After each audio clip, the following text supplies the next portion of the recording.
Проще там с фермером побегать, походить на дальность, чем в тренажере стоять, это все вот это вот. Поздно бить боржоми, когда почки отлетели. Жрать фарма подписчикам будет многим интересно. Бодибилдинг – это самый тяжелый вид спорта. Как говорится, то, что видим, на то и готовимся. Я это все жраю ночью, я не могу остановиться.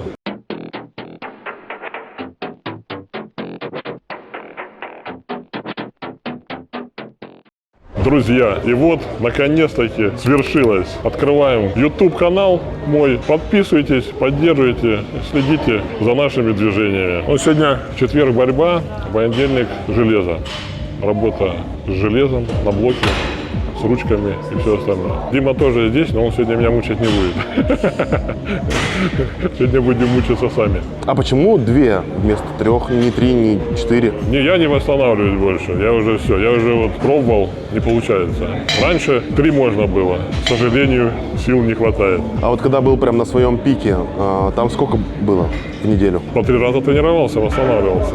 Там как понедельник, среда, пятница. Стабильно. Как ты считаешь, сколько сейчас у тебя процентов от пика? Скажем так, к весу, к которому подошел при борьбе с Лара, там я буду готов, дошел. Но от пика, то есть опять же, все от упражнений зависит, какие упражнения делал. Но все равно это не то, чего бы хотелось. Все равно и по весу было больше, сил было побольше. Армрестлеры раскрываются с годами. Как ты считаешь, можно набрать столько же, а еще и переплюнуть даже? Есть цель, такие планы? Тут, главное, чтобы здоровья хватило, потому что, к сожалению, ощущается, как тяжело. И болит все. То есть раньше восстанавливался намного проще, намного быстрее.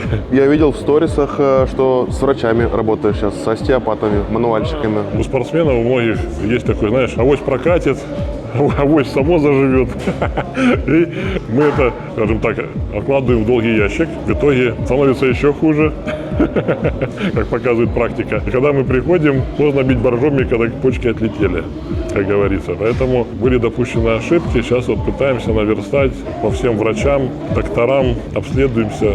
По мере возможности все это устраняем. А начинаешь ты с чего, получается? Я уже 2 подхода сделал. На бицепс сейчас так. Я гиперэкстензию уже сделал, размялся. Гиперэкстензия – это у меня такой первый кардио-тренажер, чтобы кровь разогнать. Я делаю на максимальное количество раз. Это от 60 до 100 раз. Но зато прям в спине столбы, ко всему готовы.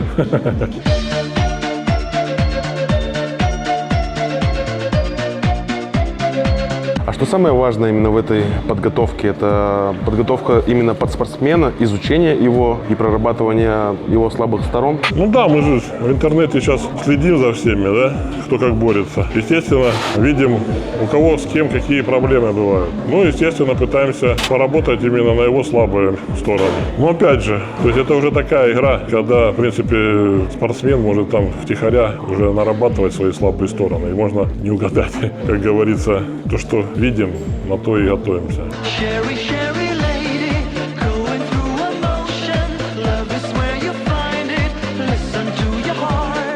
Чем-то новым было такое, что удивлял и выигрывал? Допустим, я в свое время, наверное, один жим лежа делал. Все там говорили, упражнение не нужно, но я всегда чувствовал то, что вот здесь вот середина хорошая. Чувствуется то, что она работает и дает пользу. Я всегда спорил со многими. Все говорят, да, зачем? Фигня все это.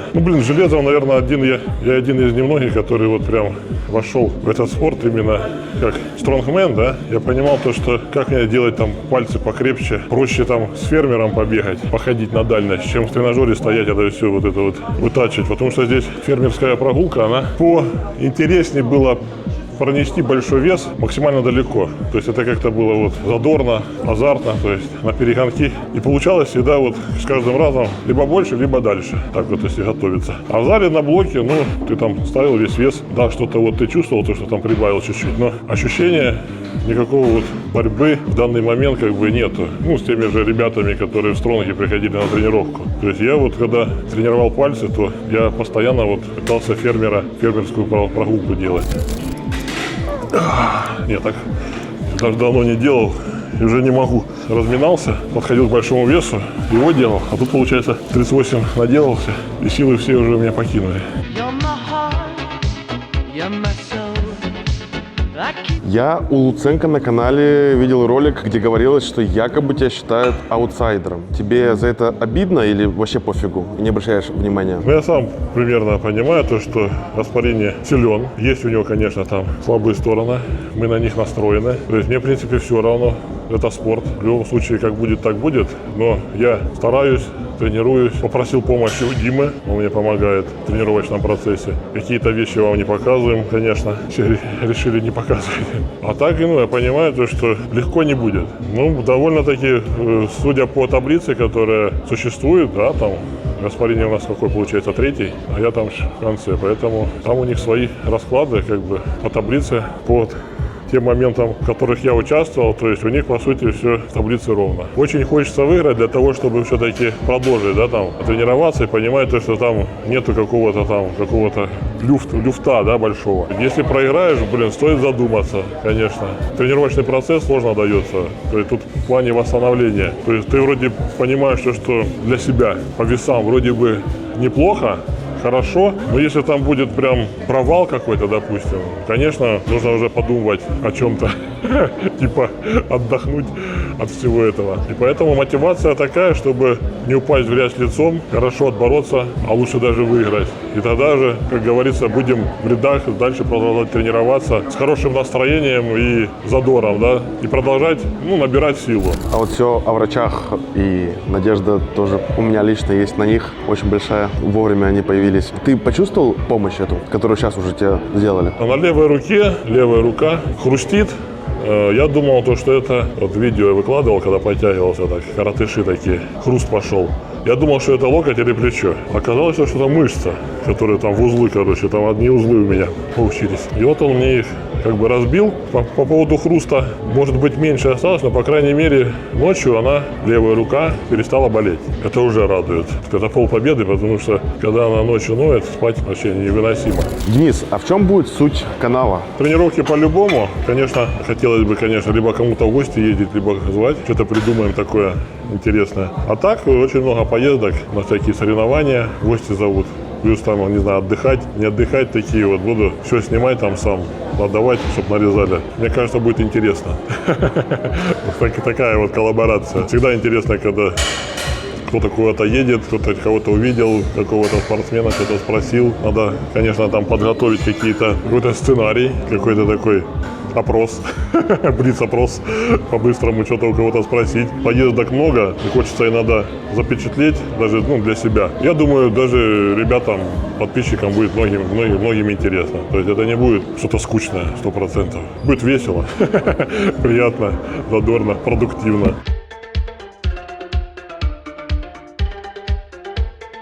Я раньше тренером работал. Утром приезжаешь, такой весь еще бодрячком, со всеми там тренируешь и пошел. А еще тренировка вечером. Такой был молодой, а вечером уже сил нет.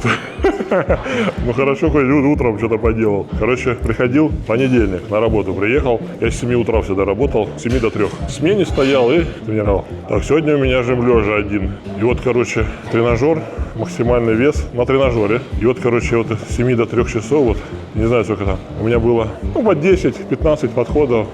Чисто на максимум, с максимальным количеством веса на тренажере. Так, чтобы не париться, подошел, в любой момент поставил и сделал. В среду приходишь, так, сегодня у меня бицепс в тренажере, везде максимальный вес.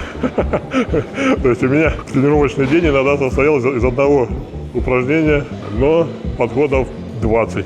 Работало, да. Было интересно, прикольно. А с питанием сейчас как? С питанием я прошел через многое. У меня в зале в Аврелии было много билдеров, пробовал. Больше 3 дней я не мог, не хватало меня. Ел все подряд. Я бодибилдингом не занимался. Так, силовой экстрим, масса, все дела. И, иногда хотелось там подсушиться, знаешь. И ты там спрашивал, и тебе это питание распишут. Смотришь на них, как это они кушают. И, конечно, бодибилдинг – это самый тяжелый вид спорта. Вообще просто. Жрать, фарма, позирование. Я преклоняюсь перед ними. На это надо столько терпения. Что любишь из сладкого? Из сладкого? Я все люблю. У меня есть такая привычка дурная. Это, я знаю уже себя.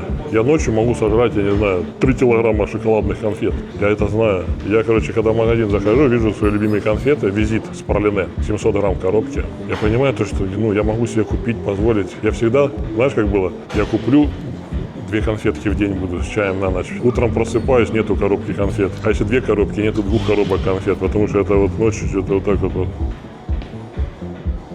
Только играть и пошел. В зале тренируюсь, и меня угощают конфетой. Забыл, как называется. Джек. Такая она вафельная, вкусная конфета, пока появилась. Я такой, не Джек. Отломи. Вкусная конфета, отломи. И я такой, где ты ее купил? Блин, в натуре. Это там в магазине. Я прибегаю в этот магазин. Блин, это просто пипец. Я так нахожу эту коробку, а там, прикинь, коробка 5-килограммовая. И она такая открыта. И там вот как раз вот Вова там взял, не знаю, полкило. И вот там остальное, я смотрю, больше нету. Я эту всю коробку забрал, прилавок принес, короче. Они взвесили, я, короче, всю забрал. Что ты думаешь? На следующий день до вечера 5 килограмм конфет собирал. И с тех пор я понимаю, что мне нельзя покупать ничего такого. Вот прям категорично, потому что я это все сжираю ночью. Я не могу остановиться.